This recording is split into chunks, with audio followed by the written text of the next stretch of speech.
Christ Jesus. Pag nilapit ko yan sa Lord, magkakaroon ka ng kapanatagan na wala pong katumbas. Amen po ba yun? Sige po, palakpakan natin ang Panginoon. Praise God. The attitude of gratitude. Ano bang nagagawa niya? Una, it magnifies, pinapalaki niya yung kabutihan ng Diyos. At pag ito po'y lumaki, meron pong lumiliit. Ano po ba yun? It minimizes our bad attitudes. Wow. Yan, lahat po ata tayo may somehow may sabi mo sa katabi mo, bad attitude. Bad attitude. Bad. Hindi po kayo umamin. Meron po tayo. Totoo, meron. And alam niyo po, I can name a lot of bad attitudes, but there is one bad attitude. Alam niyo po yung pinakaayaw ng Diyos na bad attitude. Alam niyo po, do you know the attitude that the Lord does not want? English ako yun. It's the attitude of complaining. The Lord hates complainers. Grabe yung salitang hate. Matindi yun. Ayaw ng Diyos ng complaint. Ayaw na yan. Nakita ka na ng taong maraming reklamo? Parang dito yan eh. Yes. Mahirap ka banding ang Numbers 11 verse 1, sabi niya, ito po yung sa wilderness eh. When the people complained, it displeased the Lord. For the Lord heard it, hindi lang pala panalangin ang narinig, pati pagre-reklamo. The Lord heard it and His anger was aroused. Grabe, no? The people complained. Alam niyo po, complaining, ano ba nagagawa ng complaining? Complaining is a selfish mindset. Ano ba itsura ng selfish mindset? Siyempre, iniisip mo yung sarili mo. Okay? Ano ba ang tagline niyan? I'm not getting what I want. I'm not getting what I deserve.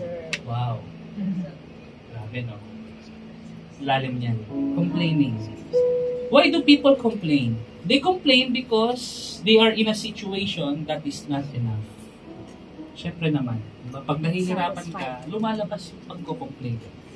Natural po sa tao yan, sa flesh.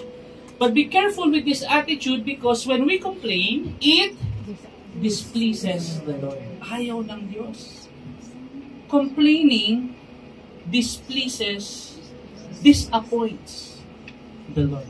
Ayaw niya ng complaining. And anong sabi po rito?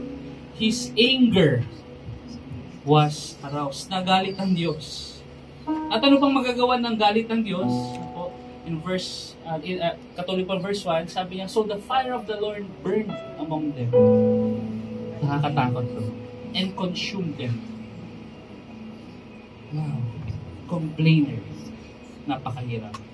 Bakit ito pinakamalalim po rito, mga kapatid? When you complain, of course, it's a selfish mindset. Ayaw yan ng Diyos, but most importantly, remember this, complaining cancels your blessing. Complaining. Complain pa. Huwag na tayong mag-complain. Alam mo yung i-deliver na, para papunta na, nagre-rouse. Na-traffic. Lost the favor of God. Be careful of bad attitude of complaining. Bawal nang mag-complain. Bakit po? Because a good attitude, mapagpasalamat, produces favor and promotion. A bad attitude produces disfavor and demotion. Kaya anong tinanong si Solomon, anong gusto mo? Hindi siya humingi ng yaman. In humility, humingi siya ng wisdom. Ang inisip niya yung mga tao. How to lead the people. Kaya sa kanyang good attitude, hindi lang yun ang binigay pa sa kanya, kayamanan. Because good attitude produces favor and promotion. Amen. Palakpakan po natin ang Panginoon.